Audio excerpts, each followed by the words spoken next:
Musical Talk, the UK's independent musical theatre podcast.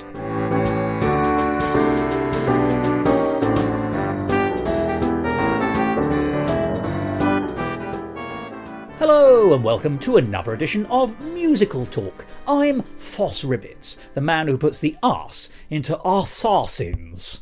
Do you know, I can't help but think that joke looks better on paper. Well, thanks for coming back to Musical Talk.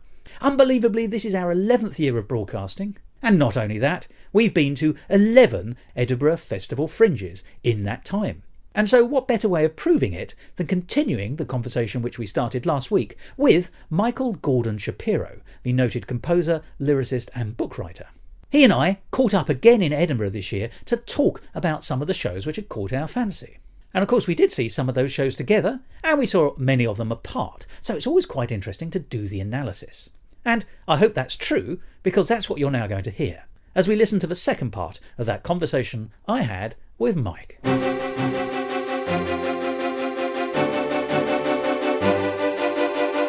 Musical Talk. Mike, you're back! I can't believe it! Great to see you again, it's been so long. It has.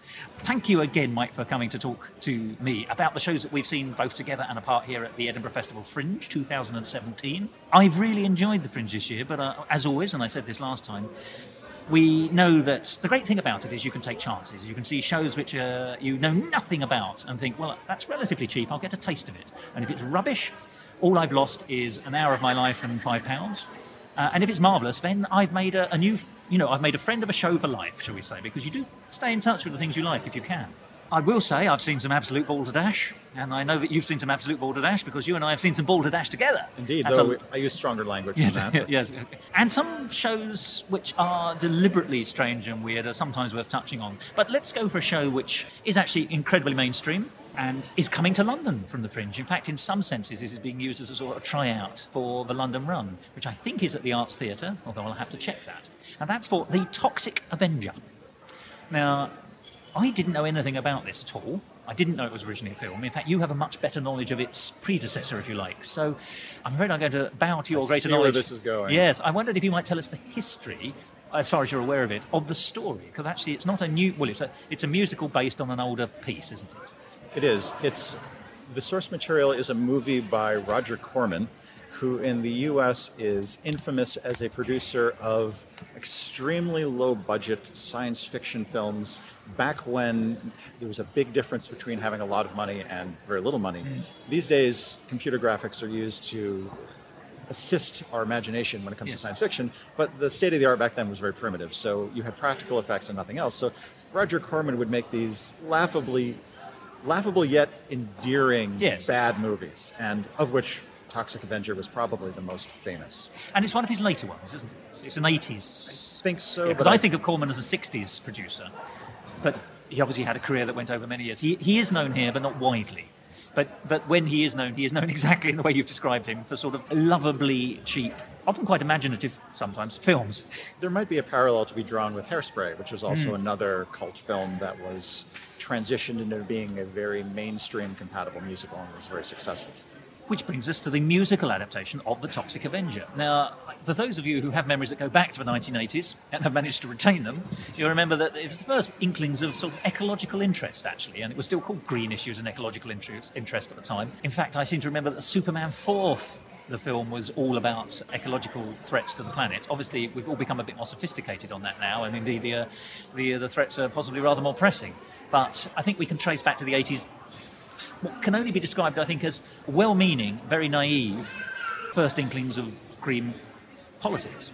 And if you think of the tradition of monster movies, I believe Godzilla and some of the other Japanese films of that era were meant to express the anxieties or concerns that followed the atomic bomb dropping and other environmental issues. So there is a long-standing tradition of really bad movies coming out of well-intended people with a concern for the environment. And that brings us to the Toxic Avenger musical, which has arrived here in Edinburgh in 2017.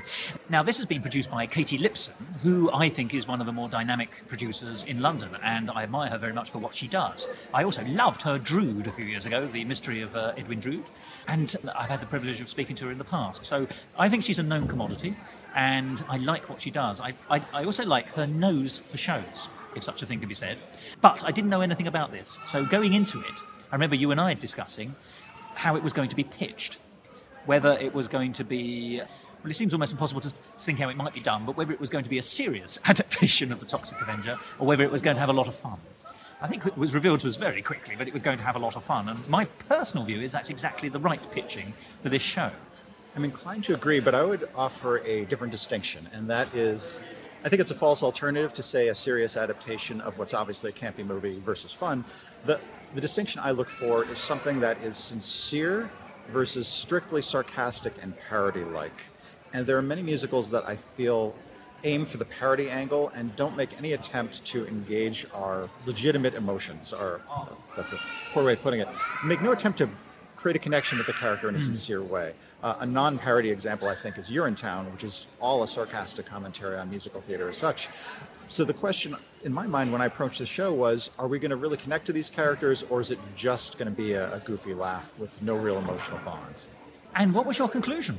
I was impressed. With a movie like Toxic Avenger, yes. where the hero, by the way, has gotten his powers by being thrown into a vat of toxic sludge, and in a parallel survives and finds himself less attractive but more capable than ever before. Obviously, the material itself can only be taken so seriously. Yes. But there is an emotional core to the story, and I'm pleased that there was an emotional core to the adaptation as well. So for all the larger-than-life characters and the digs at New Jersey and all the things we expect from this particular property, there was someone to like and connect and to follow along on a journey. And for me, that makes all the difference between resonating with the musical and just regarding it as brief, disposable entertainment. But that's interesting, isn't it? Because the characters are cartoony, and therefore you are working with characters who are sketched in, and therefore being able to find an emotional heart in one or two of those characters. Because, I mean, the essential love connection is between, I think he is called Melvin. Until his transformation, yes. At which point he's referred to as Toxie. Toxie, that's exactly right. So he is a nerd, and he is a full-on nerd, if I may say. And I'm going to say this, one imagines Rick Moranis being cast in that role if it had been done 20 years ago as a film. And it does have the flavours of Little Shop of Horrors all the way through it, I think. Not that that's necessarily a bad thing, in fact it's not. But there's him, and then there's his girlfriend, who is a blind librarian of big heart, I think would be the best way of saying it. And that does somehow create a relationship that you want to succeed. It allows you to buy into it and have hopes for it, even though they are both sketched caricatures. Well, they're not caricatures, are they? That's not quite right. They are cartoony, but they are people. It's an interesting pitch again. It's the balance. There's an analogy to be drawn to comic book characters who by nature are larger than life and supernatural. Different kind of cartoon, yeah. I'm even thinking specifically in the comic book The Fantastic Four, there's the character of Ben Grimm, aka The Thing, who is also disfigured and transformed and also has a blind girlfriend. So at least canonically speaking, so there's a comic book-like sensibility in that these characters have goals, they have conflicts to overcome, and we feel bad for them when they run into trials, but they're also larger than life and fun in a way that transcends realism. Yes, transcending realism is possibly the best description I can find for it. So well done there. I think that absolutely captures the tone, if you like. It's a small cast, but nonetheless vivacious for that, if I may say. So you have the only two characters who play the same characters throughout are our romantic couple. Everyone else has at least one other character and a whole bunch. So the evil mayoress of the town who's running the place in a draconian way to hide her corruption.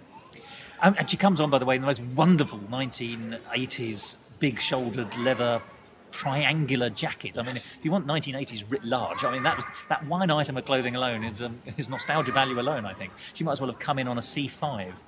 Which in British terms is the first electric car. And then there's these two supporting characters who play all the other characters, including the female friends of the librarian, rather grotesque drag. That one even speaks like this because she smokes herself. Right, like two sisters of in The Simpsons. Yes, gosh, yes, absolutely. Very much in that mold. The interesting thing about doubling, which for listeners unfamiliar with the term is when you have an actor playing multiple roles. It's often seen as a necessary evil, and the effect is diminished through costume. A character might reemerge with some sort of hat covering their face or a hood or whatever. This show embraces the fact that there is so much doubling and has fun with it. There's one particular joke where attention is explicitly drawn to a double in increasingly blatant ways, in increasingly funny ways. I won't spoil the joke, but they do have a lot of fun in acknowledging the fact that just 3 supporting actors are playing a dozen characters. Yes, absolutely. It's a bit of fourth wall breaking, essentially. Yeah, the fourth wall is in tatters by the end of the show. Absolutely. But you're right, it's done for the benefit of comedy, and it works in that sense. Where it asks you to stretch your imagination, possibly to breaking point, it then gilds the lily, or at least sweetens the pill, by making you laugh all the way through. So I must say that I think it's a very successful piece. In terms of music, I'm going to be honest, it's not my cup of tea. It is your standard rock musical. I can't tell you any of the songs particularly. They haven't rung in my head, but nothing stood out as being bad. So I thought it did what it needed to do very satisfactorily, but I'm not going to be whistling the score at the bus stop. I'm a little more inclined towards rock-based scores than you, perhaps. You are. It could be seen as a distillation of 80s, maybe 70s, but predominantly 80s rock aesthetic, in the same way that Little Shop's score was a distillation of Motown and that 60s sound. It's joyous, it's fun, it's high energy. The ballads, much like the music in It Should Have Been You, which we discussed on a prior episode, the music is often very deftly woven around dialogue breaks and pauses, so it's tightly bound to the story, which is a virtue that you notice more from its absence than its presence, but it's very skillfully done. The music was by David Bryan, and the book, and I believe lyrics, at least the book, was done by Joe DiPietro, who was involved with Memphis, if memory serves, and is also the book writer of the show Ernest Shackleton Loves Me, which whose lyricist and star I interviewed in a prior episode of Musical Talk. So there's interconnection between other properties that we've talked about on the show. And Memphis is well known. I mean, it's certainly had a run in London, Memphis, so they are known commodities then. They are. I do love that show, but there's a lot of musical and lyrical talent here. I will say, there's a lot of playing with convention as well, isn't there? I mean, it's knowingly pastiching the genre of a whole number of things. I won't say when and where, but there's a lovely scene where you're led down a particular emotional avenue, and the lights close down, and you think, oh, that's the end of the scene, and we've seen it. And then suddenly they all go up, and one of the characters go, well, we could do this. And that's just beautiful. It really, it's comic rug pulling all the way through in some senses. They make use of tropes like that, and they make fun of tropes like that. But again, contrasting it to Urinetown, there isn't a cynical sense of disparaging troops like that. Everything is done in the spirit of joy and fun. It loves the material it's working with. Exactly. Yes, it doesn't hate it at all. Yes, you're quite right. That is actually, Urinetown is a good contrast. Because you're right, you don't come out of Urinetown with any spark of fun in your heart. Once again, that is a show that invites you to intellectually sneer. And much as I do enjoy an intellectual sneer when offered the opportunity, I do also like to add a sugar every now and then, a sugar lump needs to be added somewhere. So yes, I think it's got more joie de vivre than Urinetown by some margin. I'm going to be honest with you, I was a little worried about going in, because I thought rock, musical, cartoon characters, superheroes. I must say I'm very turned off by Hollywood these last 10 years, because all they seem to be offering me is superheroes. I wouldn't mind if they occasionally did something else. So I was thinking, this taps into a current zeitgeist which I'm not much enjoying, and then it completely confounded me because I enjoyed it immensely, and I would strongly recommend it. Likewise, and this was a abbreviated version of the show, trimmed down for Fringe purposes, Edinburgh purposes. And what I enjoyed is they made explicit reference to that fact, where one supporting character came out, was about to start a song, and then was told that the song was being cut from the show. Yes. So they jumped to the very last chord and word of the song, and he did a grand finale, having skipped the entire song. So they took a necessary evil and turned it into something we could enjoy, and I think that's the engine of the entire show, is taking conventions and necessary evils and having fun with them rather than at their expense. Dare I use the dread word deconstructionism? You may not. All right, I will not. But the spirit is well taken. So that's the Toxic Avenger, and I think that's coming to London at the Arts. So keep an eye out for that.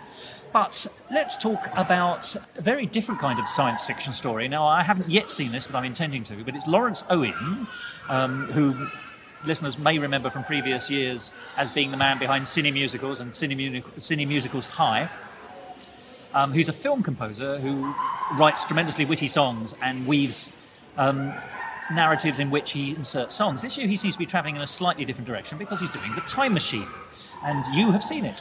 I have. This is another example of an extremely polished and adeptly executed project, whereas The other extremely well-designed shows were large-scale. This one was a case of an extremely well-designed show being very intimate. I believe there's just 2 performers. Which, in fairness, is a 100% increase on previous years. Oh, he's doubled his cast. Yes. Well, that's good. Yes. That's progress for you. So this is a complex and layered work. So once again, I'm tasked with summarizing, but I'll do my best.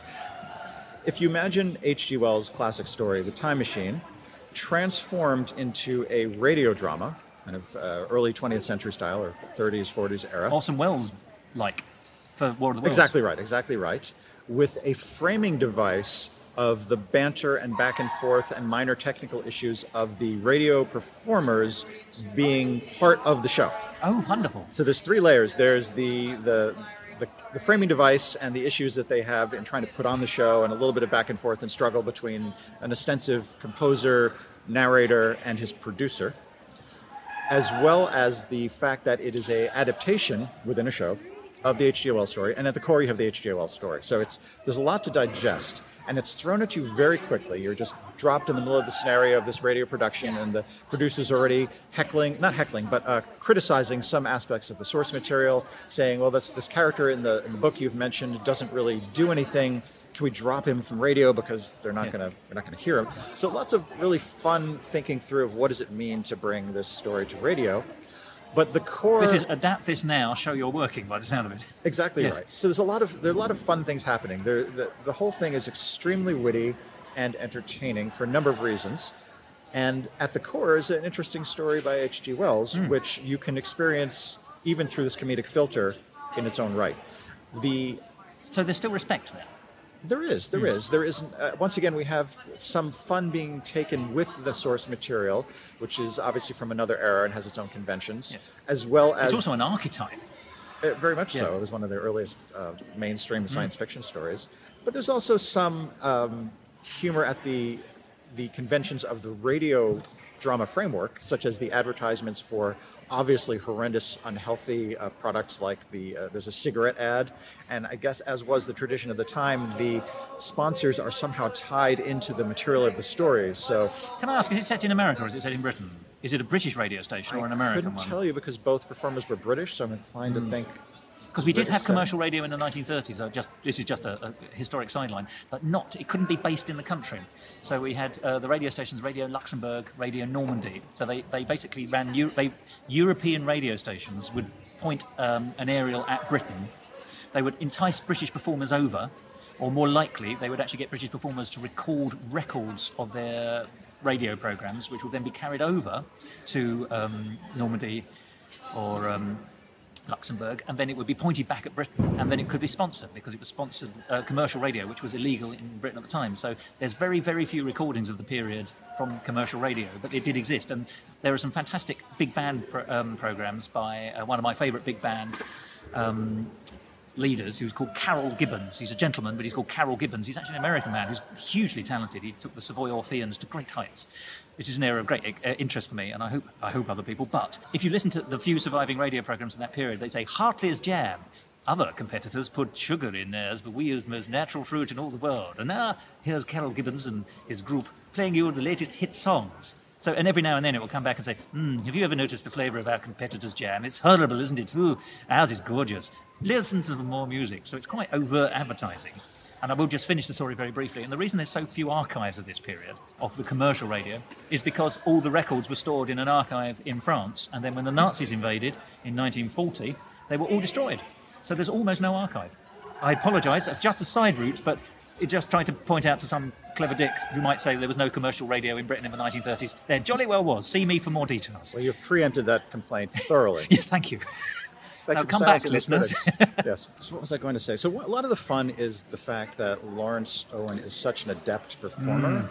The man speaks in tongues. Much like we were talking about with Toxic Avenger, he's able to jump back and forth between many roles, but as it is almost entirely a solo show, the show within the show is a solo show, the radio show, he manages to combine drastic changes of vocal timbre and body language to make it clear who is speaking at every moment. So there's a lot of fun just watching the shenanigans on stage, atop which there's the fact that the score, though primarily pre-recorded, is supplemented by a live theremin. And you don't get to see them nearly enough, theremins, do you? Well, acoustically, you might say you experience them too much, because they're not the most, I think theremin is a lot of fun to play and not that much fun to listen to. But in this context, where it gives me good vibrations. It's, ouch. I need a moment to recover from that. They are signature sounds for 1950s, 60s science fiction. Oh, absolutely. Journey into space. Woo! Thank you for sparing me the need to imitate one, but they do sound like somebody going, woo. And if you've never seen one in person, it's fascinating because they involve moving your hands through magnetic fields. So it's almost like you're conducting an imaginary orchestra and you're hearing this ghostly sound respond.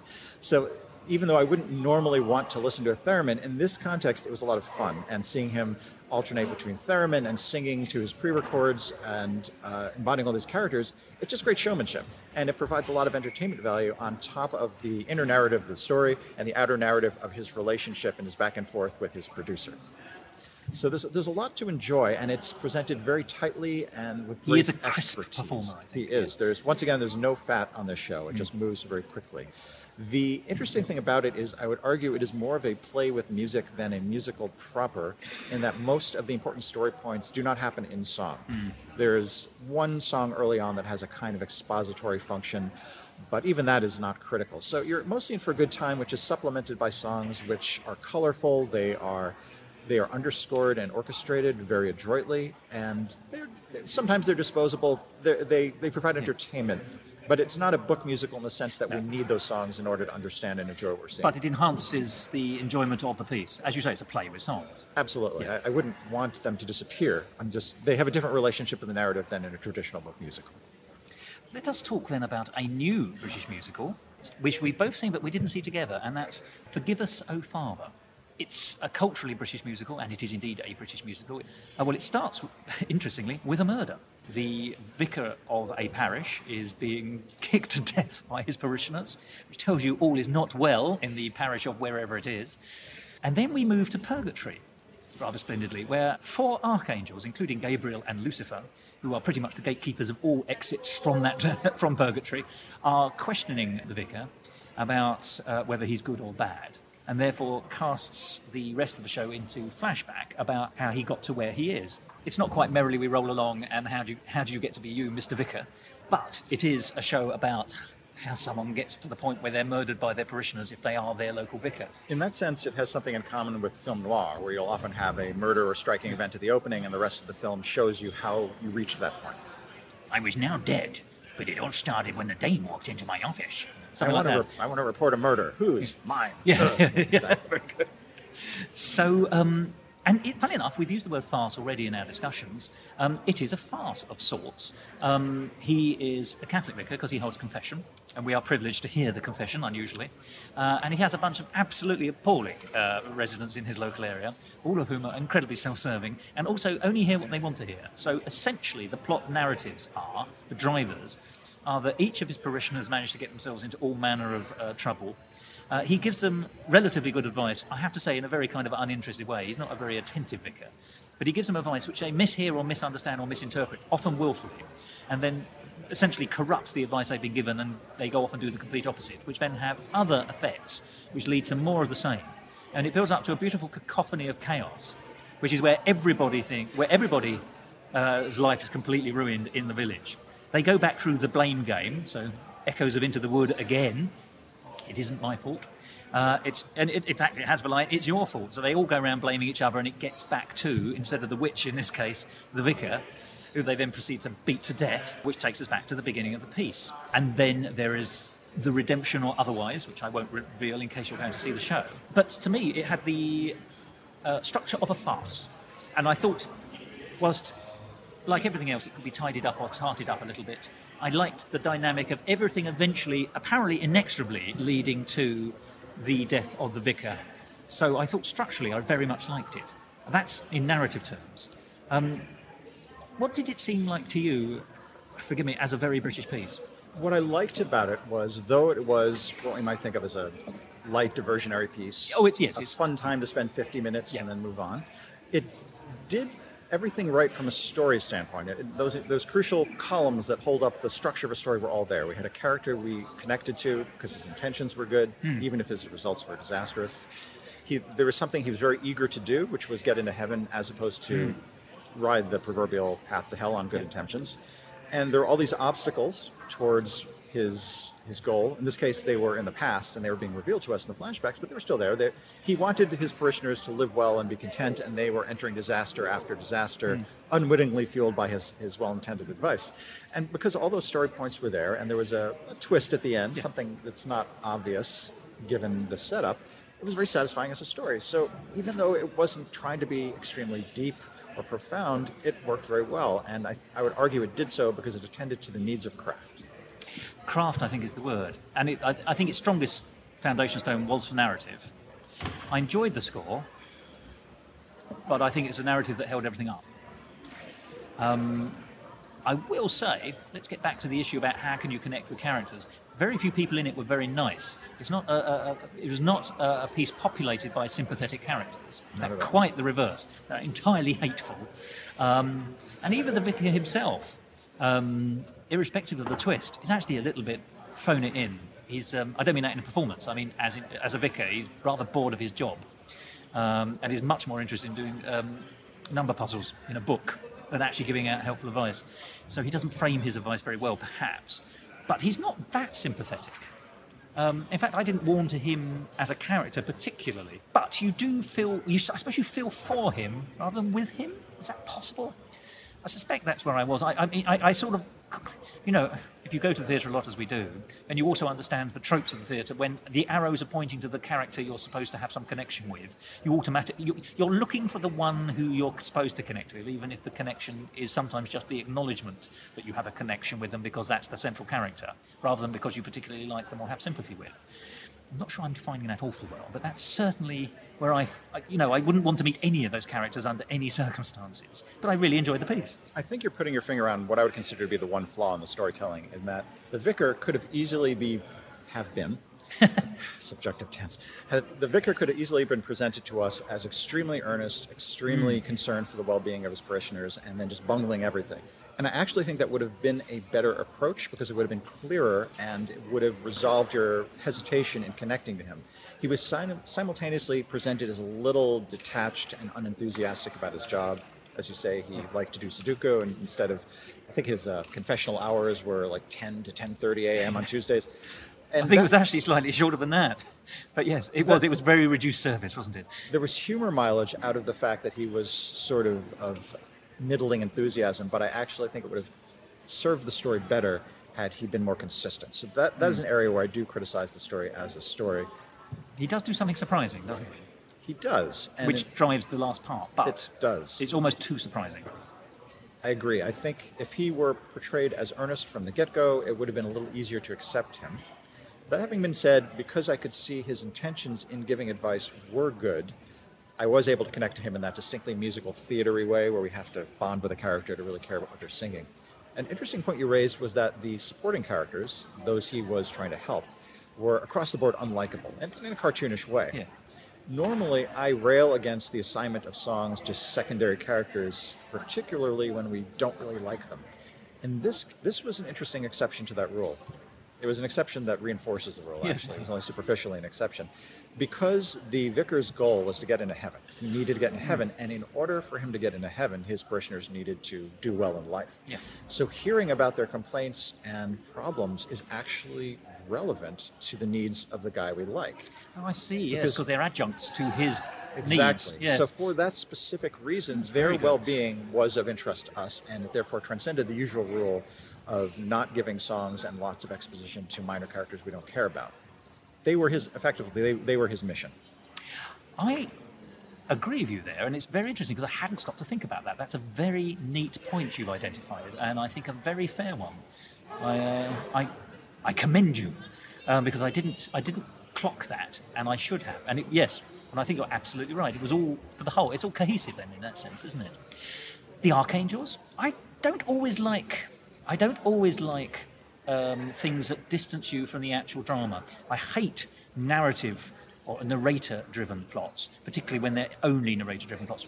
Without naming names, we've seen at least one where the narrator does all the talking, which means all you're getting in the songs is a snapshot, and it just robs everything of drama. I think this worked quite well as occasionally popping up to purgatory. In fact, that was the frame. It's a framework rather than a driver, and I suspect that's the difference here. But I rather liked the discussion between the four archangels, because they all had distinct. Gabriel was very much let him in. We love everybody, and Lucifer was obviously no, I want everyone to go to hell. And then there were two other ameliorating archangels, the names of whom I should know, but I don't. You're doing better than I did. I didn't realize they were named archangels. I just thought they were generic angels guarding the gates to heaven from purgatory. Oh, I think Gabriel and Lucifer were mentioned briefly, but I think it's such a throwaway, and possibly the other two were as well. But I must say, I very much enjoyed the characterization of Lucifer. All dressed in white, by the way, all four archangels. I mean, just white chinos and T-shirts and things like that. But he was a camp hold stick in a kind of butch cap, if you can understand what I mean by that. But it's but I like the fact he was able to infuse Lucifer with a certain amount of cynicism, and Gabriel was completely naive. And I think that almost fits in with, if you ever think about what the characters of an archangel might be like, I suppose that could be an interpretation. It worked very well. Gently, comedically, without ever overbalancing the whole thing. So I did like the trips back to purgatory to see how things were going, and the banter between the archangels. It was a lot of fun, and I think the analogy was that Lucifer was kind of a Simon Cowell type, yes, always leaning towards the negative in judgment, and that made him a lot of fun. So who was the Louis Walsh? Oh, you don't have Louis Walsh in America, do you? I don't, afraid not. Oh, right, okay, fine. Well, he's a character worth looking up once. So, all in all, I would say it was a successful, I'm going to say a workaday musical. I think it still needs polishing and development, but I certainly enjoyed it. I very much enjoyed being there, and I'm glad I went. Covers all the ground of liking a show. I guess there's also, you enjoyed anticipating it, and years of good memories followed. But yeah, by and large, I think that's the criteria for I liked the show. Yeah, I did like the show. I'd like to see if it could be tightened slightly, but that's really all I have to say on it, I think. It was a nice little piece that did the important things right, and thus gave a satisfying experience. Now, I'd like briefly to talk on another show where the central characters are horrible, and that's Thrill Me, which you've not seen. Have you ever seen it before? I haven't heard of it. Oh, it's the Leopold and Loeb musical. I assumed it to be an American piece, which is it's been around in Britain, and it seems to do the Fringe every few years. This is a new professional production of it, but it's about the 1924 murders, popularly identified as a gay couple. It's basically the story on which Rope, the Hitchcock film, is also an adaptation of. What a dreadful sentence, but you get the idea of what I'm trying to say there. Structurally, that was an appalling sentence, wasn't it? I shall chastise myself later. It's about two people who think they're above the law, followers of Nietzsche, and how they murder someone, speech marks, for the intellectual thrill of it, and get caught. But it's really about the relationship between the two. They're popularly characterised as a gay couple. I think it's fair to say that one is very much in love with the other, and the other one is the Nietzsche follower. And so it's actually an unhealthy relationship that takes us there. They both avoid the noose at the end, although one is stabbed to death in prison. But it is a two-handed musical. The only people we ever see, although we hear the parole board, we only ever see Leopold and Loeb. One is a truly horrible man, the one who believes he is the embodiment of Nietzsche's Superman. And then the other one, I think you can feel sympathy for, because he's clearly being manipulated through his affection and love for the rotter, Richard, and so is encouraged and involved in doing things. Now, there is a twist, which I'm not going to reveal, but it's a fairly intense 2 hours, interestingly in scheduling terms. It follows on directly from Buried. So the day I went to see Buried, and we saw Buried together, I went straight into Thrill Me afterwards, and thematically and narratively, it follows a great many similarities. Two murderers, their relationship, how it works, how it's investigated. Murder takes place of the worst possible kind in both shows, but the tone was entirely different. We discussed Buried in another episode, and how witty and light it was, and how it manages to tread that fine line between dark material and lightness of touch. This goes the other direction. This is dark material and darkness of touch. Deliberately so. This is a true story, which also adds a little bit of grizzle to it. It's a much more grisly story because we know it actually happened, at least in it's an adaptation. There are some things that happen in the play which you just know aren't going to happen in real life, like the two, when they're both arrested, they're put in the same cell, so they're allowed to have a lovely chat. Awfully convenient. Jolly well, yes. I'm not sure what 1924 police policy was in Chicago, but it seems a little basic, that one. But the jails were overcrowded. So. Yes. Actually, it's funny you should say that, because that's one of the reasons that the central character we're seeing, Nathan, as it happens, gets parole at the end. It's because they basically tell him, you've been in prison too long, we need the cell, funnily enough. But it's a very interesting piece, because it has to make you, and does successfully, I think, make you feel sympathy for the Nathan character, the one who's gay and in love.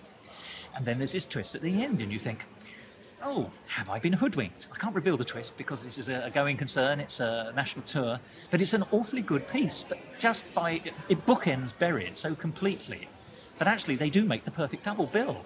Nobody seems to think it was deliberate. It just seems to have been an absolute accidental scheduling circumstance. But it was quite remarkable. All I can say about it is it was beautifully performed by the two performers. It sustains the atmosphere of tension and darkness and manipulative back and forth and psychological back and forth. And I can strongly recommend it if it comes your way.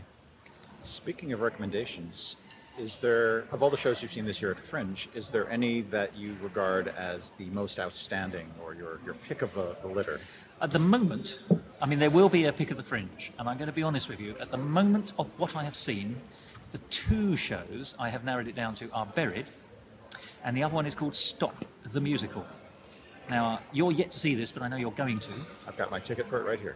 And I have seen it, and I am delighted by it. So I can't give you a definite answer at this stage, although that will all become apparent with time, as Musical Talk does actually identify what it considers. And by Musical Talk, I'm actually personifying myself as Lord Musical Talk at the moment, because I just arbitrarily make that decision. So if you have a minority report at any stage, you please do let me know. But Stop the Musical is... Now, I'm not going to give too much away, because I have conducted an interview with the cast and writers, and that will be coming up if it hasn't already been broadcast. But it is essentially about four people who meet randomly. Interestingly structurally, I think I discussed this last year with somebody, but there is a kind of musical which I think Ordinary Days, which is here again in Edinburgh this year, sort of exemplifies. Perfectly charming sort of Tisch School musical of four people who don't have any real connection or very tangential connection, whose stories somehow fugue together at the end. There's a squillion of them. I mean, that's a good example of it. I perfectly enjoyed Ordinary Days when I saw it last time. I never want to see it again, and I never really want to see too many versions of it again, because I've seen it as a formula so often. But I've seen British versions. We were talking, in fact, I think it was you and we were talking about Stop the Train last year, being of a similar thing. How do you get disparate people to talk? Now, it seems to me in British musicals, there is some agent, or the characters talk to each other somehow. And in the American ones, their actions meet, rather than them ever doing so necessarily. Obviously, that's a gross misrepresentation, but it seems to me that it's true more often than not, so I'm going to go with it. I'm not sure it's a deliberate thing, by the way. I think it just is what it is. But Stop is four people who meet at a bus stop. The agent for them talking is the mental health issues of one of the characters. It turns out all four have mental health issues, and the play the musical has been developed not in conjunction with, but has been sort of peer-reviewed, has been sort of connected with a charity in this country called SAME.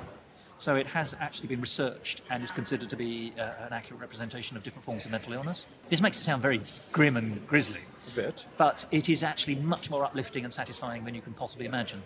I loved it. To me, I found each of the characters very appealing. Not necessarily nice people, but actually you feel for them and their predicament, or so it seemed to me. So the four characters are very different in style, they're very different in tone, have very different mental health problems, but they are people first. They are people with mental health problems. They are not mental health problems who have been turned into people. So yeah, nice psychology behind them in the broadest sense, character.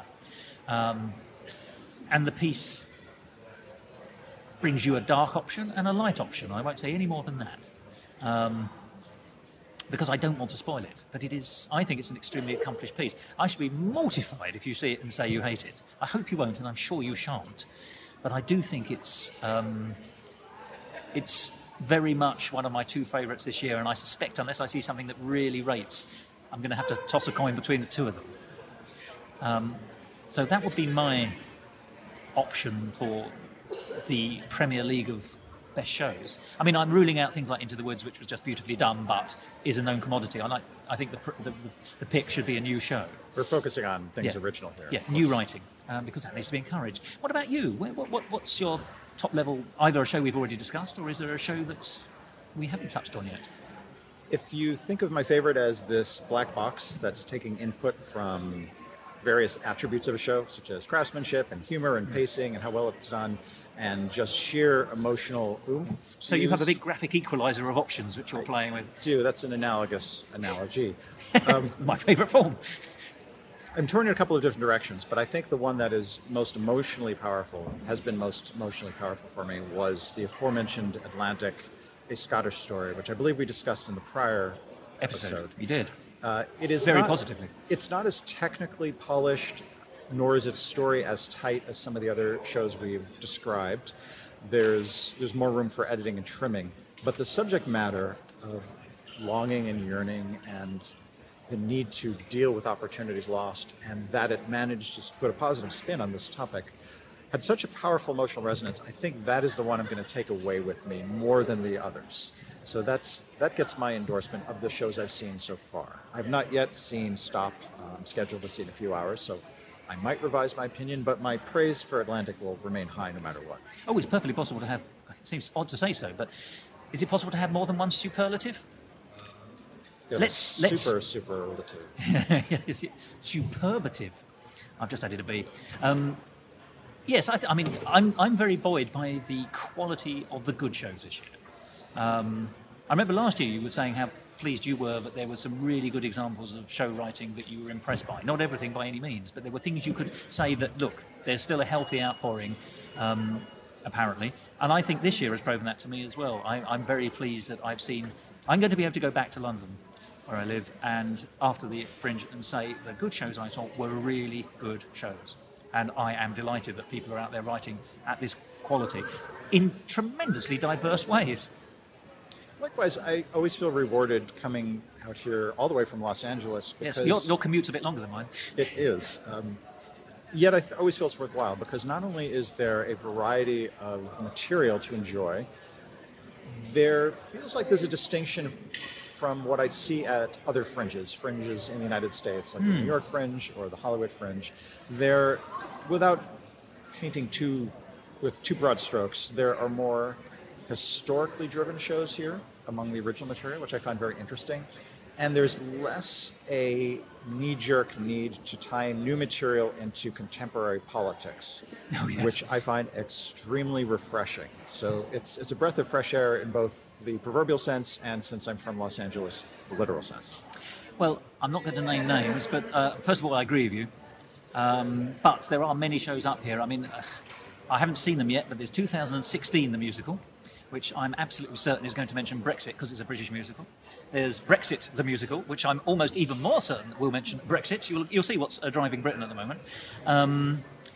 And American politics has not escaped us. I'm not going to name the show, but I've seen several representations of Mr. Trump in various gender and disguises, never sufficiently hidden.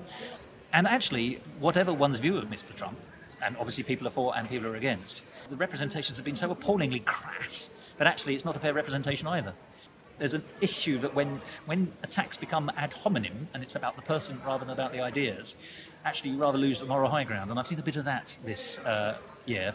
I was a bit cheeky of... well, I must say, actually, in fairness, I was going to say a bit cheeky of British shows making too much fun of American politics, because we've got plenty of bad politics of our own. But actually, the shows I've seen which have done the Trump thing have on the whole been American. Flip side to that is I have seen... I'll just throw this in, but I saw two shows called Wall and Wall 2, which actually had the subtitle, something like a disguised view of what's happening in American politics and a solution to it, dressed up as an American musical. And I will say that the most successful element of those two plays was the writing, partly because it was circular. You could watch them in any order, and so there was a bit of neat writing. And although, when I interviewed the writer himself, perfectly charming man, and very adept at what he was doing, he was clever enough to make his political jibes non-polemic. So there was a bit from column A and a bit from column B. So actually, you could enter it with any politics, I think. And there were at least two characters, one on either of the sides of the divide, onto whom you could project Mr. Trump if you wished to. So you could make him positive or negative depending on choice. So I actually thought it was quite a much more subtle, even-handed representation of politics in musicals. That's not to say it wasn't without its flaws, and I will leave it there, I think, because I don't think it's appropriate for me to take that any further. But politics can be done in musicals, but it's been a long time since George Gershwin and his brother gave us Of Thee I Sing. I think the more talented the author, the less interested they are in opportunistic subject matters. So that if someone who's really committed to musical theater writes a show with some political component, they're more likely to look for opportunities to tell that story through metaphor or through analogy to a historical time. Yes. Rather than write something that will have some relevance for 6 months and then be seen as immediately out of date and no longer funny.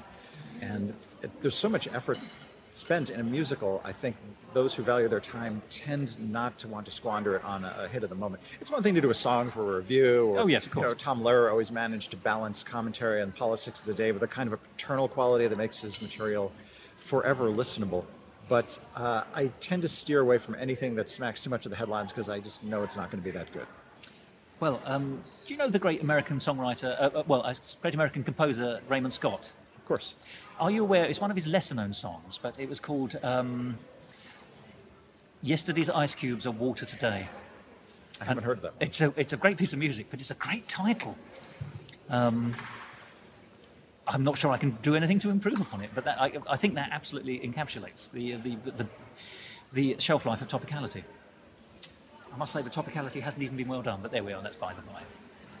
There are a lot of opportunities to allude to something happening in present day in a story that has some content for its own sake and that will live, because you can isolate what's eternal about what's going on right now, and can I address the eternal elements, the underlying conflict, rather than the names and faces that are in the headlines right now.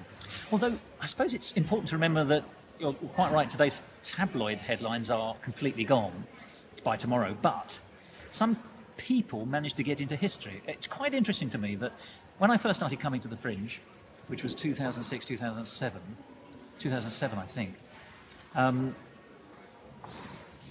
Tony Blair, British Prime Minister of pretty much 10 years standing, had just stepped down, and there were at least 2 Blair musicals up at the Fringe, one of which was by James Lark, and I thought was rather good. I think one was called Tony the Blair Musical and one was called Tony Blair the Musical, so they were treading very similar grounds. And indeed, I happen to know that it didn't come to Edinburgh, but there was a third Blair musical on national tour, Fringe piece. So it was very topical because he had been a big and, I must say, controversial Prime Minister in the same way that Margaret Thatcher was, and they're still writing musicals where she features, even if only in cameo form or in reference. I mean, Billy Elliot makes a great deal of that. To mention that, yeah. Absolutely. I mean, I'm sure, I don't know if you know the story. Of course, Margaret Thatcher has since passed away. She is mentioned very prominently in that show. She is. In fact, the Act 2 opener is the Margaret Thatcher number. Interestingly, she died on one of the nights the performance taking place. It was actually on in London at the time, and apparently, I have this reported, that the cast asked the public whether or not they should sing the song out of respect, or whether they wanted to see the musical. I'm told the public said that they did want the musical in complete terms. So the song about Margaret Thatcher's death, which is what the song is, was included on that night. Historic fact, fans.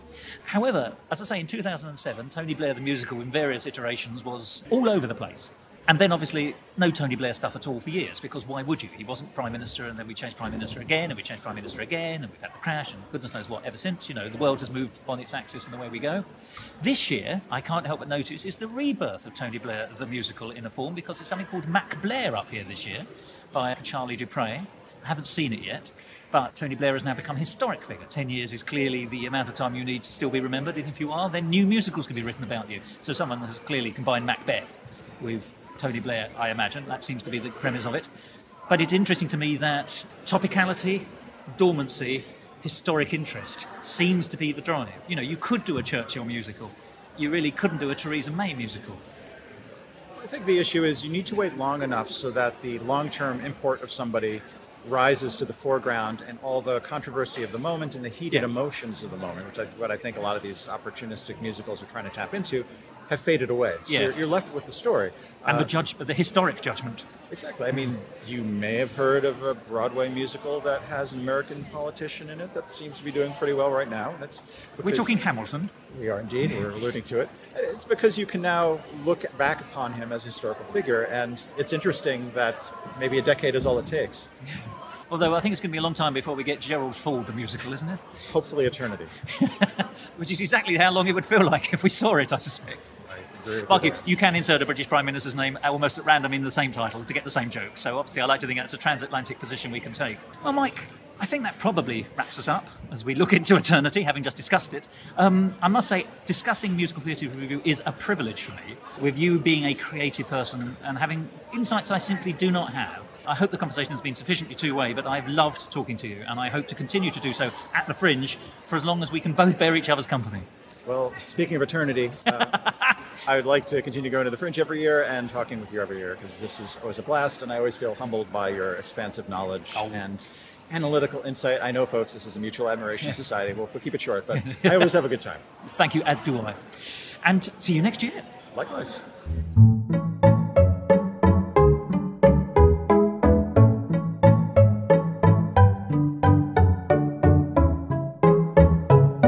Musical talk.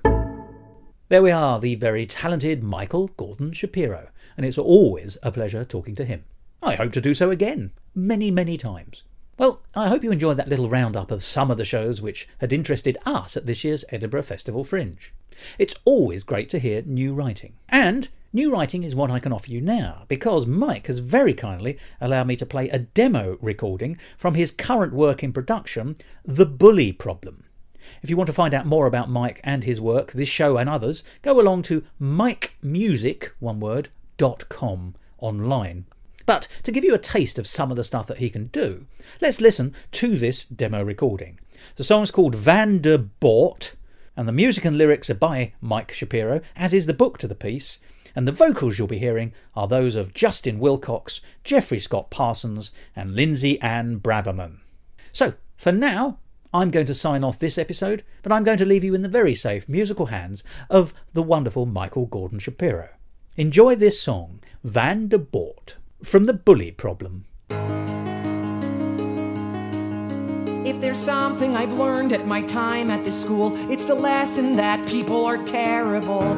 If there's something akin to a permanent rule, it's the notion that people are terrible. If you think it's enough to be civil and kind, that you live and let live and that no one will mind, you just don't know the bully mentality. But you're gonna get a dose of reality. If you seem to be sensitive, nerdy, or smart, be aware that you're gonna get targeted. If you're into computers or physics or art, then oh boy, are you gonna get targeted. if the things that you love aren't things that they like, then they'll wait for a moment to gang up and strike. There's nothing to do but conceal yourself. Find a hiding place and never reveal yourself. So welcome to life on the front line. Safer to stand on a landmine. Welcome to Vanderbilt Junior High. I wish I were stronger. I wish I were taller. I wish I could vanish at will or be smaller. I wish I could make myself scary or edgy. Or go to the gym without getting a wedgie. Or feel just a little less jump off a ledgy. I wish there was some other place I could be, where I wasn't afraid to simply be me, where I wasn't a loner, a loser, or freak, where the kids weren't mean and it wasn't so bleak, Where it's safe for a geek. where there's no need to sneak. I could mess with these losers all week. Every morning I wake up and hit the alarm and pretend that I go to a better school. I would give up my phone or put lights on my arm if it meant I could go to a better school, far away from the panic and teasing and strife, And the days that they say are the best of your life. but slowly the truth appears. Gotta take it for 2 more years. For 3 more years. 1 more year. For 4 more years. So here's to La Vida statistic. Try not to be a statistic. Welcome to Vanderbilt Junior High. Junior High. Junior High. Welcome to Vanderbilt Junior High. This episode of Musical Talk edited and presented by Thos. Copyright Musical Talk 2017, except for the song where the copyright remains with Michael Gordon Shapiro. And my thanks to him for allowing me to play this song in this episode. My thanks also go to Mike for doing some incredible work on sound compression and equalisation to make this episode sound as crisp and as clear as it does. To find out more about the world of musical talk and listen to past episodes, go along to our website www.musicaltalk.co.uk or subscribe to us on iTunes and follow us on Facebook, Instagram and Twitter. And if you want to follow me on Twitter, you can, at Musical Talk Thos. I'm really enjoying this, by the way. As always, it's such fun to talk to someone who knows what they're talking about. It's a blast, and you really keep me on my toes, and I appreciate that. Barely, but I'm sure you could do this if I wasn't here. Although it would be a bit more one-sided, I appreciate it. It's true.